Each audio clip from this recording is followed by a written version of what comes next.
BJP বিধায়ককে ঘিরে বিক্ষোভ বিজেপির। গত রাতে বিধায়ক অম্বিকা রায়কে ঘিরে বিক্ষোভ কর্মীদের। কল্যাণীর বিজেপি পার্টি অফিসে বিক্ষোভ দেখান কর্মী সমর্থকেরা বিধায়ককে ঘিরে ধরে।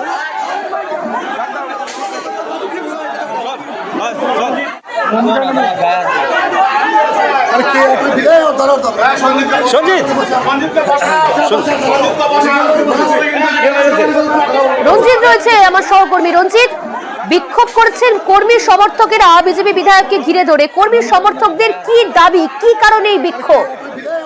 দেখো, গতকাল কল্যাণী শ্যামাপ্রসাদ ভবন বিজেপির দলীয় কার্যালয় রয়েছে।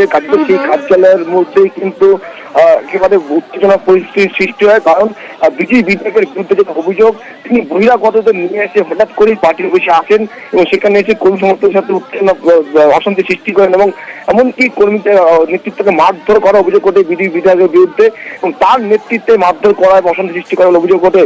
এবং কর্মী সমর্থক বা নেতৃত্বে তাদের যেটা অভিযোগ যে তারা বিধায়কের অফিসে গিয়েছিলেন কথা বলার জন্য, কিন্তু সেই সময় বিধায়কের অফিসে দুর্ব্যবহার করা হয়, তারা কেউ ছিলেন না।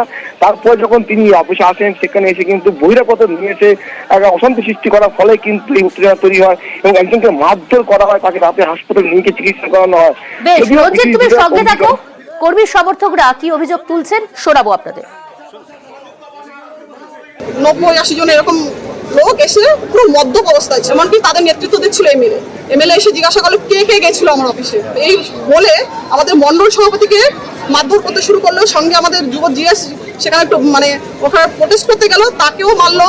এমনকি অনেক দাদারা ছিল ওখানে, আমাদের বিস্তারকও ছিল একজন, তাকেও মেরেছে। আমাকে তো অনেক প্রচুর ধাক্কাধাক্কি করেছে। আমরা ভাবতে পারছি না আমাদের দলের বিধায়ক কি বলবো, লজ্জা লাগছে, এইটুকু বলবো। এই বিধায়ক আমরা চাই না। আমরা আলোচনা চেয়েছিলাম বিধায়কের সঙ্গে, বিধায়ক আলোচনা করেনি। বিধায়ক ডাইরেক্টলি ছেলেপেলেকে উত্তেজিত করেছে। তো যেটা হয়েছে এটাতে আমরা খুব দুঃখিত, আমরা মর্মাহত। আমরা আমাদের দলীয় উচ্চ নেতৃত্বকে এটা আমরা জানাবো আর কি। আবারও কথা বলবো, রয়েছে আমাদের সঙ্গে সহকর্মী রঞ্জিত। রঞ্জিত, বিধায়কের কি বক্তব্য? দেখো, বিধায়কের যেটা দাবি, তার সাথে দেখা করতে গিয়েছিলেন যারা কর্মী সমর্থক বা নেতৃত্ব, সেই সময় তিনি তার অফিসে ছিলেন না, বিধায়কের অফিসে তিনি ছিলেন না, অন্যত্র মিটিং করছিলেন।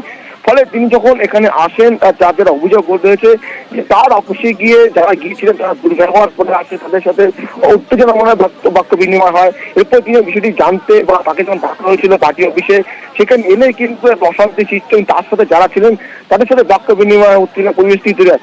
কোনো মতেই মারধর বা অশান্তি সৃষ্টির ঘটনা ঘটেনি বা সেক্ষেত্রে তিনি দায়ী নয়। কার্যত একবার অস্বীকারী ঘটনার পেছনে, যদিও যে বিজেপির যে দলীয় কর্মী সমর্থক ষড়যন্ত্রের কথা বলছেন রঞ্জিত বিধায়ক। অনেক ধন্যবাদ রঞ্জিত। শোনাবো আপনাদের। বিজেপি বিধায়ক অম্বিকা রায় তিনি বলছেন যে ষড়যন্ত্র করে তার উপর হামলা চালাতে গিয়েছিল তার দলের কর্মী সমর্থকেরা। শুনুন তার প্রতিক্রিয়া। এরা আমার অফিসে হামলা করতে এসছে, 20 জন 25 জন নিয়ে গেছে আমার অফিসে, এসে উল্টো পাল্টা কথা বলে গেছে। তো আমার বর্তমানে আমার অফিসে যদি ওরা এসে হামলা চালায়, উল্টো পাল্টা কথা বলে, সেটা কি ঠিক? 10-15 মিনিটের ভেতরে 100 জন বহিরাগত আনা যায়?